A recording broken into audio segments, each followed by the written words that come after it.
ร้อยเป็นอะไรเมียเจ้าเมียใกล้คลอดแล้วบ่เดือนต่อมานี่เดือนต่อมาเดือนเชื่อมานี่แหละบัดเดือนนี้เดือนหนึ่งบ่เดือนหนึ่งโลกเดือนหนึ่งสากลเนาะเดือนหนึ่งโลกเดือนหนึ่งสากลและเดือนหนึ่งโลกเดือนช่องลาวเขาห้อง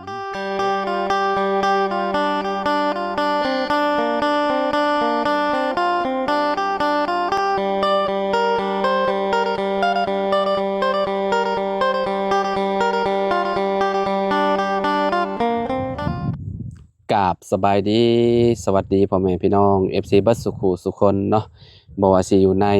และก็ต่างประเทศพี่น้องมาพบมาพอกันกับเฮาคือเก่าคือเดิมพี่น้องเนาะเพิ่มเติมคือมื้อนี้มีการเปลี่ยนแปลงหลายอย่างพอสมควรเนาะอยู่ที่เฮือน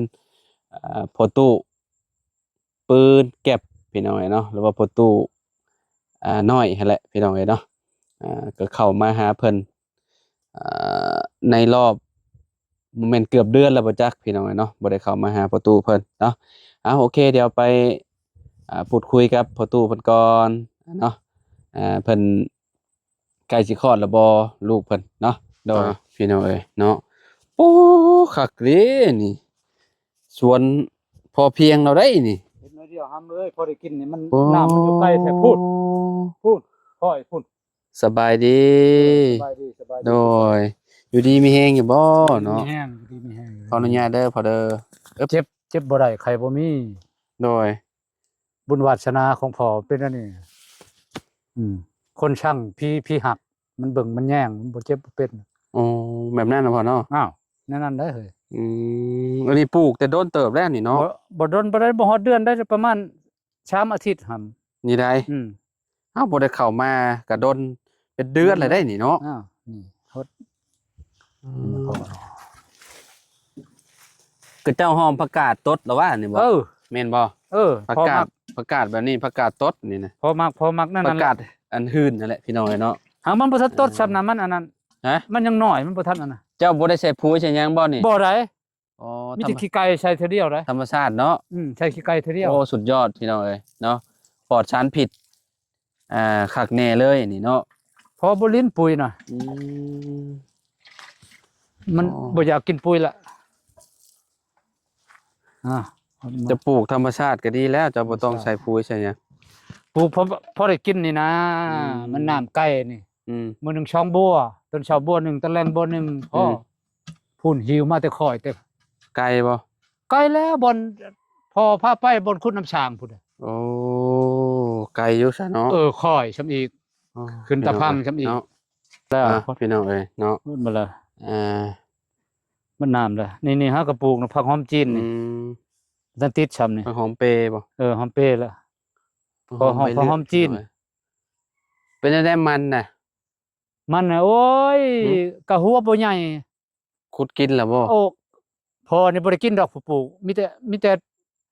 ชุมในเฮือนนั่นแหละมาล่ะน่ะขุดตลอดเมียบ่เด็กน้อยเมียก็ขุดนะครับบ่ดนบ่หลายเป็นได้เมียเจ้าเมียใกล้คลอดแล้วบ่เดือนต่อมานี่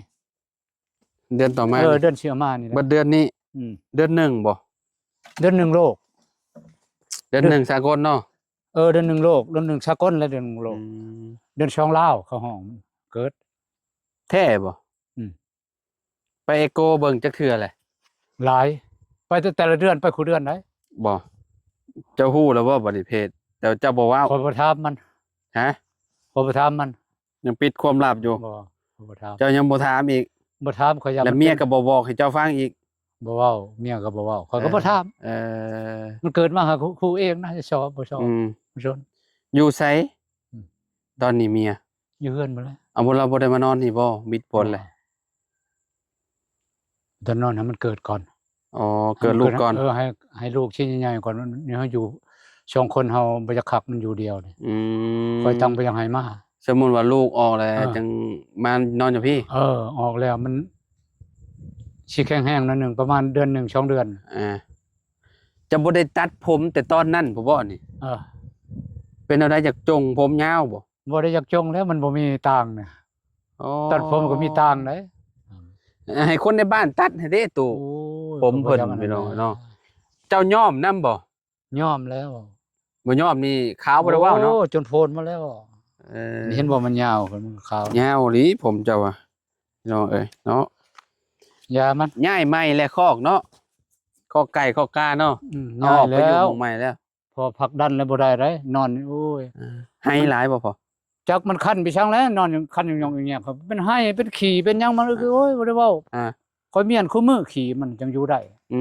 ม เดี๋ยวนี้ยังแค่นแน่ พี่เราเอามาไว้อยู่พี่แล้วพี่น้องเอ้ยเนาะ เออ อ๋ออยู่พี่แล้วบ่ได้เจ้าบ่เป็นคนเฮ็ดอันนี้ ลุงคอยเฮ็ดคอกคอยเป็นผู้ขุดหามื้อคอยเบิดขุดคอยปรับหน้าดินให้ อืม ให้เรามาเฮ็ด แต่คอยก็เฮ็ดช่วยนำอี จะ ก ปรับหน้าดิน คอยปรับ ให้ นี่ ด้ คอยเสียหญ้ามันนี่มันหญ้ามันเป็นอันนั้นหมด มันแรกๆเป็นแบบนี้เนาะ คอยเสียมันหญ้าซ้ำนั้นแหละ เบิ่งกว่าเทินบ้านเราเนี่ยพี่น้องเอ้ยโหแปลนคักปานหยังเนาะสะอาด น้ำแนมคอยเอามาให้แต่ละมื้อเขามาป้าชื่อมีแต่คอยเกลือซ้ำว่าไก่คอยนะ อืม แต่คอยบ่มี ไป สิทธิ์ ใส่เบิดแล้วนั่นนี่คือบ่เห็น มันไปหาได้หามเบิดมันหากินเนาะ หากินบ่ พุ่นไปฮอดน้ำช้างพุ่น อืม พุ่นไปฮอดทุ่งนาพุ่น บ่แต่ละมื้อคือบ่เห็นข่อยเห็นเจ้า จุ่มข่อยเข้ามาก็บ่ค่อยเห็น โทรหาก็บ่ติด ไปตอนเช้ามันจะไปโลดเด้ เจ้าใด กระแตบหาเลาะยามกระแตบใส่กระแตบใส่อันนี้อันนั้น ได้บ่ ได้แล้วนี่มื้อนี้บ่ถึงหนูแดงตัวเดียวจังว่า ได้หนูตัว หนู นั้น แดงน้อยๆนะบ่แม่นหนูทองขาวฉันบ่ช้ำหนูทองขาวเอาให้ลูกสาวซ้ํมันขึ้นมา อืม โอ้ยเพาะกระไนมันหลุดไปหลุดมาคือจะมันอยากเอาเรา อืม ไม่จ้าลูกอะมันก็เอาเมื่อวับโดด อ่า มันมากินสมองได้บ่ลูก เจ้าบ่ค่อยได้อยู่เนาะมีแต่ไปเฮ็ดกระตอกกระแตบเนาะยามนั่นเนาะ อันนี้มาเลยเด้นี่ อันนี้หากับมาบ่ มาเลยได้สึกช่วงมาได้ อ๋อ ไปแล้วแต่เช้าพุ่น จะป้อจุ่มข่อยเข้ามาแต่ละเทื่อบ่ค่อยเห็นเจ้า โทรศัพท์เป็นแนวใดคือบ่เห็นเปิดไว้ เปิดป้าอยู่หั่นเด้ โทรบ่ได้ติดแต่บางทีก็บอกว่า บางทีก็มอด อ่าก ลางคืนแล้วค่อยมอดบางเทื่อค่อยลืมเปิดก็มีกลางเว้นน่ะ อืม ธรรมดากลางคืนแล้วค่อยมอดไว้ประหยัดแบตเด้เนาะมือบนฉาก อ่า นี่อันนี้ของพ่ออันนี้มาเทือนมาฉาก4-5หน่วยพุ่นมันจะไปไว้ดีแล้วมันบ่ตายนี่ อันโซลาร์เซลล์เจ้านี่ได้ ในพุละ50ในพุ7-80ตัวนั้นแหละหันก็ยัง2หน่วยกองอยู่ของ อืม ของนาบ่าว2คน อืมมัน โอ้สมมุติว่าสร้างหลายหน่วยมันก็เบิดคือกันนั่นแหละแบต ก็แน่นั้นแหละจั ไอ้ งว่า ไฟก็ได้เนาะ อืม โซลาร์เซลล์ผัดแพงนิดหน่อยน่ะมันบ่ได้ใหญ่ปานนั้นน่ะนะ 750,000ชื่อรุ่นกลาง รุ่นน้อยรุ่น บัดเจ้าใต้ไฟฮอดจังโมงมันปิด ห้อยช็อตแจ้งเลย อันนี้ได้ อ่ะ อ๋อใครแน่ซะเนาะ เขาค่อยบ่ได้ฉากแต่ละหน่วยชั่วโมงบ่4-5หน่วย3หน่วยเขาบ่ได้ฉากให้มันเต็มให้มัน4-50แล้วค่อยปลดออก อืม ไปกำหนดฮอด4โมงแล้วค่อย อืม ของไผก็ยาค่อยปลดโลดอันน่ะฉาก ประมาณชั่วโมงหนึ่ง แบบนั้นเนาะพ่อเนาะ 5โมงแล้ว เป็นได้ไหมมิก โอ้ใหญ่เลยเนาะนี่เนาะ เห็นบ่นี่เสียหญ้าทั้งนี้เสียหญ้าบ่ทันแล้วนี่ยังว่า พี่น้อง เสีย เอ้ย หญ้าให้เพิ่น ยังบ่ฮอดปีซ้ำนี่ใหญ่แหละสิได้ตัดประมาณจักปีตัดนี่ฮะ 7 ปีกำหนดเขา 7 ปีบ่ตัด คำมันบ่ใหญ่ ใหญ่แล้ว ก็เยื่อนไป นี่ได้ใส่ปุ๋ยแล้วเดี๋ยวนี้กำลังใส่ปุ๋ยนี่ ใช่ ใช้หมดน่ะปุ๋ยแล้วนี่ สิปุ๋ยให้เพิ่นบ่นี่ ขุดเป็นคุ้มนี่มันเป็นคุ้มแต่ละอันน่ะใส่แบบนี้ ตามมาคำแนะนำของจีน แล้วจุมเจ้าก็ตัดกิ่งมันบ่ ตัดแล้วกิ่งหน่อยมัน กิ่งน้อยๆแน่ๆ อื เนาะ ม ทำความสะอาดมันพี่น้องแป๊บเดียวนะโอ้มันก็แตบกินตำเมี่ยงเด้คือสิแซ่บ อันเด้อันนั้นน่ะมาถั่วแห่กำลังเป็นน่ะ โอ้ ชื่อมาเถอหนาพอดีเลยแหละ นี่มารอบหน้าพอดีเลยนี่เนาะ โอ้มักแตบแฮนี่บักลายนึง พุ่น ใช่ อัน โอ้ เด้ เป็นเลยเด้ อัน นี่ ก็ ตู้ แม่นมีแต่พอหมดละปลูก เป็นแล้วนี่ เป็นก็บ่ทันใหญ่ มักแตบแฮเสือ อืม ลายคือเสือนี่ กินแซ่บได้ในของอันมักถั่วแห่ธรรมชาติ เจ้าบ่เป็นคนปลูกนี่ เอาพอหมดแล้ว โอ้ค่ะๆๆ มีแต่ไม่วิทย์นี่นะปลูกนำกันก็อันนั้นน่ะมีแต่พอบ่ปลูกผู้เดียวน่ะ เจ้าปลูกเองหมดเลย อ่า อืม บางบัวบางเบียบนี่หมดแล้วนี่ตำโพนตำหยังนี่มีหมดตะกี้นี่ อ่า มันหมดแล้วมันยกตายหมดแล้วเครือมัน คักอยู่ พอได้กิน อ๋อ ถั่วพอได้กินปีนี้ซ้ำสิกินบักถั่ว ใช่ มันหมดแล้วมันหาวหมดแล้ว อ๋อ เครือมันตายหมด อ๋อ แล้ว แม่นแล้วแม่นแล้ว เออ ช่วงเขาเข้ามา เออ เจ้าอันนั้นอยู่เนาะพ่อเนาะ อืม กินจนบ่อยากเนาะ กินแต่บ่อยากแล้ว เจ้ากินจนบ่อยาก ก็บ่ว่าดอกหลาย เก็บแล้วมันป่ง นี่ ตัดรักษาความสะอาดนี่เนาะ ตัดพวกต้นไม้ต้นตอกมันลงเนาะ ห้องว่าเชียร์หญ้ามันนะ เสียหญ้า เชียร์หญ้าให้ต้นวิก รักษาความสะอาดให้ต้นมิก เชียร์หญ้าใส่ปุ๋ย เวลามันขึ้นมาแบบนี้เฮาก็ตัดเนาะกิ่งมันเนาะ ตัดแล้วตัดอยู่ลุม ตัดอยู่ลุมตัวนี้บัดมันใหญ่มันขึ้นมา อันนี้นี่เขา สูง ตัดมันเขามาทางซื้อนี่ธรรมดาก็บ่ตัดฮอดพี่หรอก ตัดเด้อนี่ เล็มเนาะ เออ เอาดิเฮ็ดแบบนี้ ตัวน้อย นี่เนาะเนาะ มันจังใหญ่ เจ้าก็ ไว้ เริ่ม ใหญ่ ใส่ปุ๋ยใส่หยัง ใช่แล้วปุ๋ย เอาใส่ปุ๋ยใส่ยามนี่มันได้สิกินได้ มันบ่มีน้ำ มันกินได้ อืม ของจีนมันแนะนำแนวนี้เด้มันก็สิกินได้อันติ บ่ ในปุ๋ยอันนี้มันก็นานนั้นอีกนานเปื่อย เป็นเดือนก็บ่เปื่อย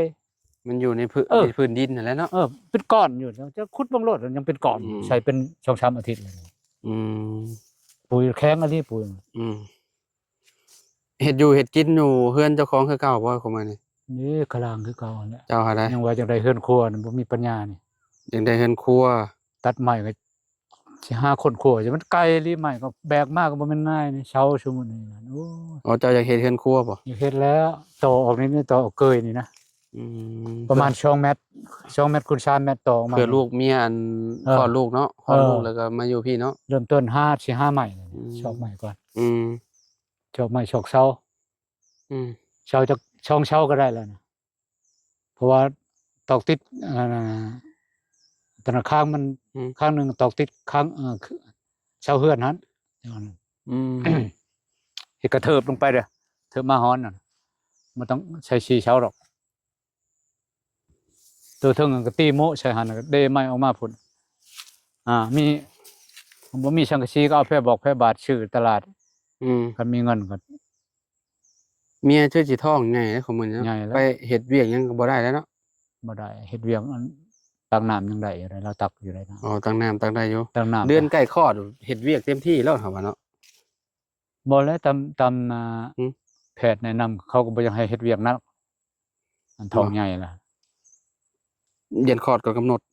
อย่ามันรู้มันยังแล้วมันกระทบ เอ้าบ่ว่าบัดเดือนใกล้ออก แบบว่าสมมุติว่าเอาเดือนนี้ใกล้สิออกแล้วก็จังเฮ็ดเวียกก็ได้ครับว่าจัง ได้ คลอด ดอก ง่า แต่ ย เวียกบ่หนัก อืม เขาให้เฮ็ดเวียกแล้ว เวียกแบบว่าบ่ได้ว่าถึงขั้นว่า เออ เฮ็ดแบบแบกหนักแบกหามอิหยังหลายหันนะ พอได้ออกให้ ย่าง งาน ไปย่างมา หรือว่า เราก็ไปเด้เราไปหาหน่อไม้เราก็ไปหาได้ อืม หาผักหาหญ้าตักน้ำช่วยเอื้อยมัน อืม เมียอายมัน อืม เฮานึกแต่ไม่เท่าได้เฮาคันอยู่นำเฮาบ่ให้เฮ็ด อืม มันถือพาใหญ่เนี่ย บ่ให้เฮ็ดติ บ่ให้เฮ็ด โอ้อยากเฮ็ดเด้พี่น้อยเนาะลูกประตู นอนกิน จะน้อยเฮ็ดดอก เป็นจังได๋ จะนำมันออกมา เดี๋ยวก็ได้เห็นเนาะตัวเนาะ อืม บ่โดนดอกเนาะ นี่ลูกผู้นี้ก็ยังเห็นเลยเด้นี่ อืม ลูกเมียตัวนี้นะพี่น้องเดียวเลยอ้ายเอ้ยน้องเดียวเลยเมียตัวนี้ก็เมียตัวนั้น อืมพี่น้องอันเดียว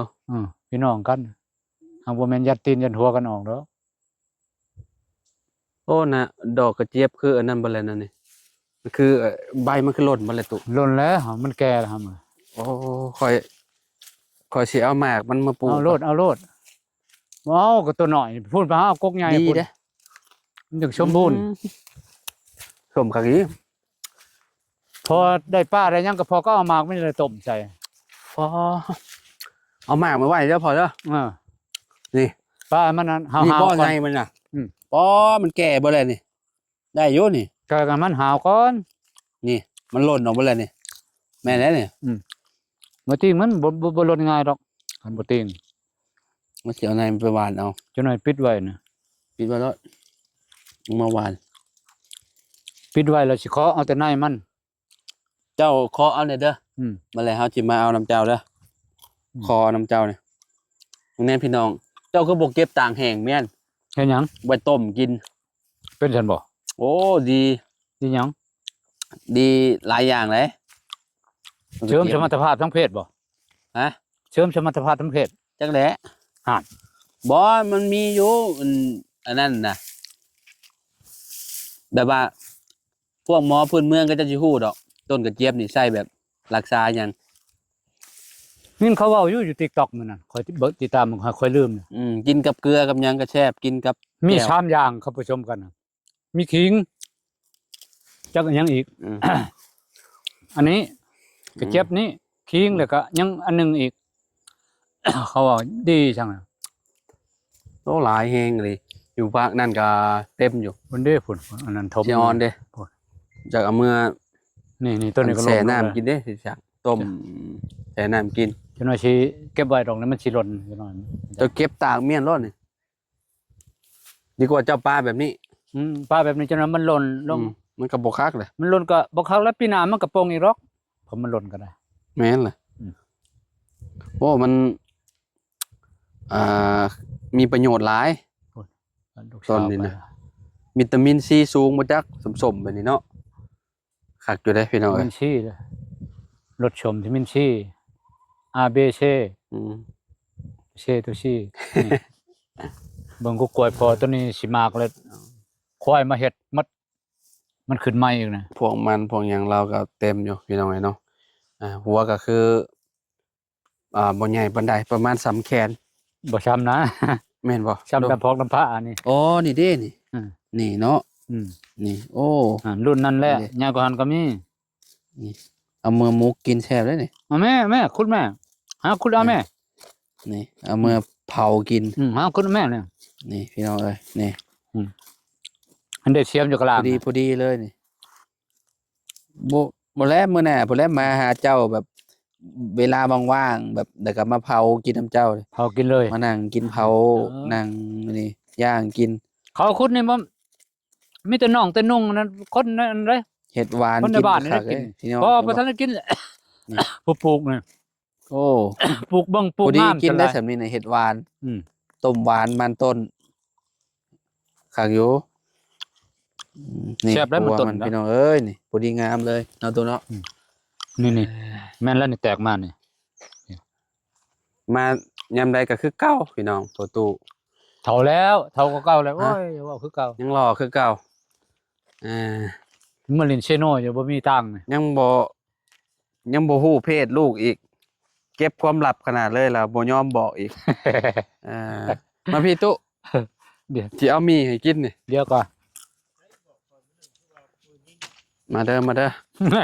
ผู้หญิงนะพ่ออยากได้ พ่ออยากได้หมูยิง อยาก น่ะ ได้อยากให้มันออกผู้หญิง เออ เว้าซื่อๆแต่มันออกผู้หญิงลีก็บ่โทร มีแห้งยาวๆแล้วเนาะ เริ่มฉลองแล้วเรากดหนึง อืมเฉลิมฉลองบ่ ยังสิไปบ้านนั่นบ่ ตุอ่ะ อ้าว นั่งลงก่อน ขอบอกขอบใจหลายๆขอบอกขอบใจหลายๆลูกน้ำหลานเก็บจะได้ใครจะมี สิไปต่ออยู่ ไปพอไว้ให้ผู้อื่นนะ อ่า กินแต่พอผู้เดียวอิ่มแต่พอบ่ได้นะ คักเลย หลายคนดีหลายพี่เปื้องไก่หลายมาใหญ่เปื้องผ้าเปื้องขวานเขา อืม แม่นเหรอ คำคมร้ายเนาะเจ้าเนาะ พอได้เขาบอกฉันเมียพอนี่พลุษ15 ปีขึ้นไป18 ปีบ่มีไรมีแต่17 16ลงมา เราติดคารมเจ้าเลย ผู้นี้แห้งน้อย13นะผู้นี้ คารมเป็นต่อรูปหล่อเป็นร่องเลยเจ้าเนาะแม่นบ่ตุ เออ คักๆพี่น้องยอมรับเราเลยเราเป็นคนสะอาดอันนี้รอพี่น้องเอ้ยเนาะ รอคือลูกนี่เป็นล่มเช้าเสียงกันหลดไป อืม แข่งกันไป สู่เจ้าบ่ได้ จักแล้ว ทั้งรอไปทั้งมีเงินน่ะโอ้ของกันยอมคือกันแล้ว ตัวเมื่อนี่ก็คือแล้วเขาเจ้าว่าความหล่อมันกินบ่ได้เขาเจ้าว่าเนาะตู้ อืม ก็แน่ว่าบ่หล่อมีเงินเขาเจ้าก็ครบผู้นั้นแหละเนาะ รอกินบ่ได้แม่นความเว้า อืม ผู้หญิงเขามักเว้าเด้อ แม่นเลยเนาะ คันว่า เอาจังใดก็อยู่ดีมีแฮงเนาะพี่น้องเอ้ย อยู่ดีมีแฮง มื้อนี้ก็เข้ามาหาทางประตูปืนแก็บเพิ่นกับเบาไล่พี่น้องเอ้ยเนาะก็โดนและบ่ได้เข้ามาหาเราเนาะประมาณเดือนหนึ่งได้แล้วพี่น้องเอ้ย โอ้ เนาะ ชุด ฮะ ตายบ่รับตา ตายยามใดลูกไปเลย คันพอได้แล้วตายบ่รับ อยาก ตา ได้แบบนี้บ่ โอ้ยอย่า ความฝันบ่ตู้ อืม โอ้ พันมันบ่เป็นจริงจักเถื่อน โอ้ยได้4ประตูก็ได้หานี่ เอ้ยตอนนั้นบ่ทันพันมันตอนนั้น เจ้าได้ตัวนี้แล้วเจ้าก็อยากได้ตัวอื่นมานี่ เอ เนาะ อนั่นแหละจัง คน ว่า ที่ว่ากับเจ้ายังบ่มีกับเจ้าก็อยากได้ตัวนี้ เออแน่นอนแหละคนคิดว่าจะคิดใหญ่ก็เดียวกระดอนนั่นบ่ได้โตมีแล้วแม่นแล้วโตคิดใส่ตัวนั้น อ่า อืม บ่ว่า บ่ว่าไผแหละพี่น้องเอ้ยเนาะคันว่ามีรถจักรก็อยากมีรถใหญ่มีรถใหญ่แล้วผัดมีเฮือนเด้ว่ะหาเด้ แน่มัน มี แล้ว มันต้องมีไปเรื่อยๆ มีเฮือนแล้ว พี่ง โอ้ยบ้านพักเว้ยเฮ็ดบ้าน แน่ พักให้ผู้นี้ว่านั่นน่ะ แม่น คนพ่อได้เนาะ คนบ่มีเมืองพ่อเนาะตู่เนาะมีแต่เมืองเพื่องบ่ อ้าวเมืองประเทศลาวเฮาบ่มีเมืองพร อ่า เมืองเพื่อง เมืองเชียงห่มเมืองเชียงฮ้อน อ่า เมืองเชียงข้อ อ่า เมืองหัวพัน อ่ามี มีหมด แต่บ่มีเมืองพ่อ อืม เขาบ่ใช้ย้อนมันเป็นอันนี้แหละ คนบ่จักพ่อ เออคนเฮาบ่จักพ่อแล้วก็เขาบ่ใช้เมืองพ่อ แม่น ตกเนาะ บ่ต้อง อ่ะ หามเว้ย เนาะพี่น้องเอ้ยเนาะ บ่ต้อง แต่ว่าความฝันของเราเนาะเราก็อยากได้ตัวนี้มายามใดก็ โอ้ย รูปไล่อยู่เราก็พอได้พาเราไปพุ่นแหละ ตลาด ตะลุงตลาดตะลี่เนาะ ชื่อนี่ชื่อนั่น ย่างไปก็เพื่อ อัน สิ นี้ ฮอด นี่มีแต่ ย่างลัด ย่าง ไป นี่ พุ่น ลัดทางนี้ได้จังแคนแน่นี่ ลัดไปเมืองเชโปนพุ่นเนาะ เออ เขายังดาวเอานี่เขายังได้ อันใด เบาไล่เราก็ดาวยังบ่ได้เบิดเด้ โอ้ยดาวก็ชูมีปัญญาหา อืม คิดเห็นบอลมันสิมาให้เขา อ่า จังดาวได้หำเบย แม่นแหละ อันนี้คิดบ่พอจังดีแรงเงินสิมาหาเฮา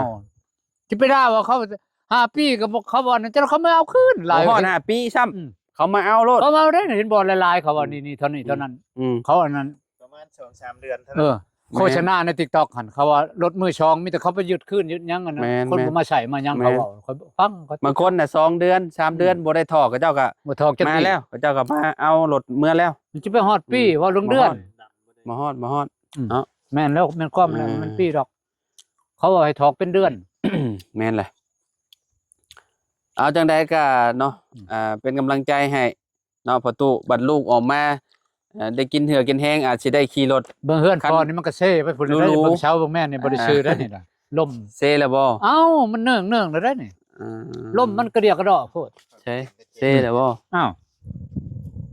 บ่ยังอยู่เหรอวะ ว่าเช้าพี่พุ่นตะกี้มันตั้งพี่ แม่นบ่ อันนี้มันเนื่องไปหนึงแล้ว ลมพัดเซ ลมมา บ่ ทางนี้อ๋อมันเซลมแฮงเนาะ โอ้ย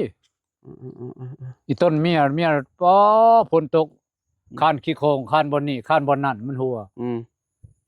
อย่าเฮาสิขอ อ่า คันอาชานี่ยามเฮือนผู้เดียวจะไปนอนพุ่น อ่า จนได้เกิดลูกแน่โอ้ยตาย อันนี้บันไดเอาเห็นยังนี่ ตัวนี้บ่ แม่ ขึ้นไปอันนั้นแล้วตอกนั้นน่ะ อ๋อขึ้นไปต่อ ตอกพ่วนตอกยัง ตอกไฟบัสอันนี้เนาะ เออ ลมพัดวุ่นๆเนาะตัวเนาะ อืม อ๋อ ขึ้นไปนี่แล้วก็ขึ้นไปย่านั่นสังกะสี เอาฝนตก ตก โอ้ย โอ้ยซำนี่แล้วมันเป็นตก ไปเลยตู้เอาอยู่ดีไม่แห้งเด้อ มอง ยันฝนตกแห้งโดยเนาะ บ่ตก ฝนมาแล้ว โดยสบายดีเด้อพี่น้องเด้อเนาะฝนมาแล้วพี่น้องสบายดีพี่น้องเอ้ย